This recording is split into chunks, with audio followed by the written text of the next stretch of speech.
প্রিয় শিক্ষার্থী, ময়মনসিংহ বিভাগের ইসলাম ও নৈতিক শিক্ষা আজকে পরীক্ষা হয়েছে। প্রশ্নটা অনেক সহজ হয়েছে, আর তোমাদের আনসার সবার সেটের সাথে মিলিয়ে নাও। এই সেট হচ্ছে খ, আর আমি প্রশ্ন করে উত্তর বলবো। যেমন আল কিয়াস ইসলামী শরিয়াতের কততম উৎস? এটা হচ্ছে চতুর্থ। আল কিয়াস। প্রিয় শিক্ষার্থী, শরিয়াতের 4টা উৎস আছে, তোমরা জানো, কোরআন, সুন্নাহ আর হচ্ছে ইজমা ও কিয়াস। কোনটি মক্কি সূরার বৈশিষ্ট্য? এটা হচ্ছে রিসালাতের আহ্বান। সুন্নত কয় প্রকার? এটা হচ্ছে 2 প্রকার। নাইমুল ইসলাম আসর সালাত আদায় করলেন, তবে তিনি রুকু করার পর সোজা দাঁড়াননি, এতে তার কোন কাজটি বাদ পড়েছে? এটা হচ্ছে ওয়াজিব। প্রিয় শিক্ষার্থী, 5 নম্বর প্রশ্ন হলো, ফাবিয়া একজন গৃহকর্মী, তিনি গরু গোশত ভালোভাবে ধুয়ে পাত্রে রাখার পর দেন কিছুটা লালচে পানি জমেছে, এখানে গোশত খাওয়াকে বলা হয় হালাল। 6 নম্বর, মহানবী সাল্লাল্লাহু আলাইহি ওয়াসাল্লাম বলেন সালাম দিতে হয় কথা শুরুর পূর্বে, উপরোক্ত হাদিসটি কোন প্রকার? এটা হচ্ছে কাউলি, অর্থাৎ মহানবী সাল্লাল্লাহু আলাইহি ওয়াসাল্লাম থেকে যে টোয়ার্স এটাকে বলা হয় কাউলি বলা হয়। 7 নম্বর, আরমান একজন ভিক্ষুক, আর আজান হলে তিনি ভিক্ষা করার জন্য মসজিদে যান, এটার হচ্ছে আনসার হচ্ছে নিয়তের বিশুদ্ধতা। 7 নম্বর।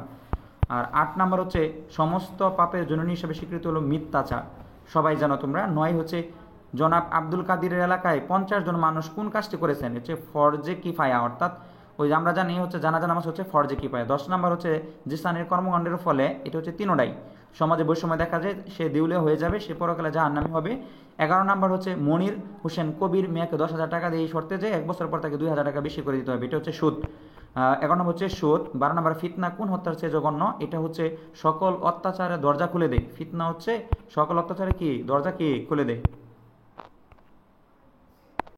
13 নম্বর প্রশ্ন, কেন হযরত আলী রাদিয়াল্লাহু আনহুকে হাসাদুল্লাহ বলা হয়তো? এটা হচ্ছে বড় বীরত্বের সাথে যুদ্ধ জয়ের কারণে। আর 14 নম্বর, আল কানুন ফিত তিব কার রচনা? ইবনে সিনা। এটা হচ্ছে প্রিয় শিক্ষার্থী পঞ্চম মধ্যে সবার লাস্টের দিকে আছে। আর 15 নম্বর, জাকাত কেন ধনীর দয়া নয়? কারণ জাকাত হচ্ছে আমাদের ইসলামের একটা ভিত্তি, অথবা আমরা জানি 5টা স্তম্ভের উপর ডিপেন্ড করে আমাদের ইসলাম, তার মধ্যে এই জন্য জাকাতকে ধনীর দয়া নয়, এটা আল্লাহর গরিবের প্রাপ্য ধনীর হাতে রেখেছেন। এটা অপশন হবে আল্লাহ গরিবের প্রাপ্য ধনীর হাতে রেখেছেন। আর 16 নম্বর হচ্ছে জিকর অর্থ কি? এটা হচ্ছে উপদেশ। 17 নম্বর হচ্ছে আকাইদ শব্দের অর্থ কি? এটা হচ্ছে বিশ্বাসমালা। 18 নম্বর, জাফর সাহেব আখিরাতের কোন বিষয়টি অস্বীকার করেন? এটা হচ্ছে কিয়ামত। আর জাফর সাহেবের ধারণার ফলে তার জীবনী কি আসে? এটা হচ্ছে বড় 1, 2, 3।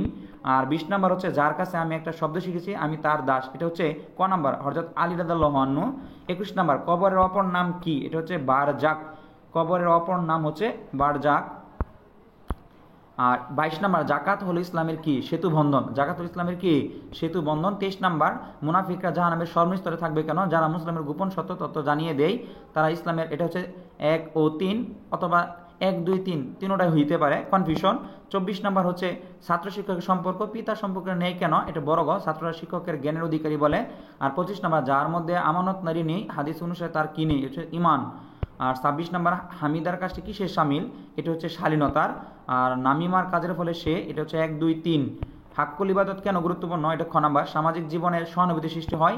আর 29 নম্বর, ইমাম আবু আবদুল্লাহ মুহাম্মদ ইবনে ইসমাইল রাহমাতুল্লাহ কোন গ্রন্থটি সংগ্রহ করেন? এটা সহিহ আল বুখারী। আর 30 নম্বর হলো আল গাসসু শব্দের অর্থ কি? এটা হচ্ছে গিফত। প্রিয় শিক্ষার্থী, অবশ্যই চ্যানেলটা সাবস্ক্রাইব করে বেল বাটন অন করে রাখো। আর পরবর্তী আইসিটি পরীক্ষার জন্য সবাই প্রিপারেশন নিতে পারো। কালকে হচ্ছে তোমাদের আইসিটি পরীক্ষা, ইনশাআল্লাহ এই চ্যানেলে সলিউশন দেওয়া হবে।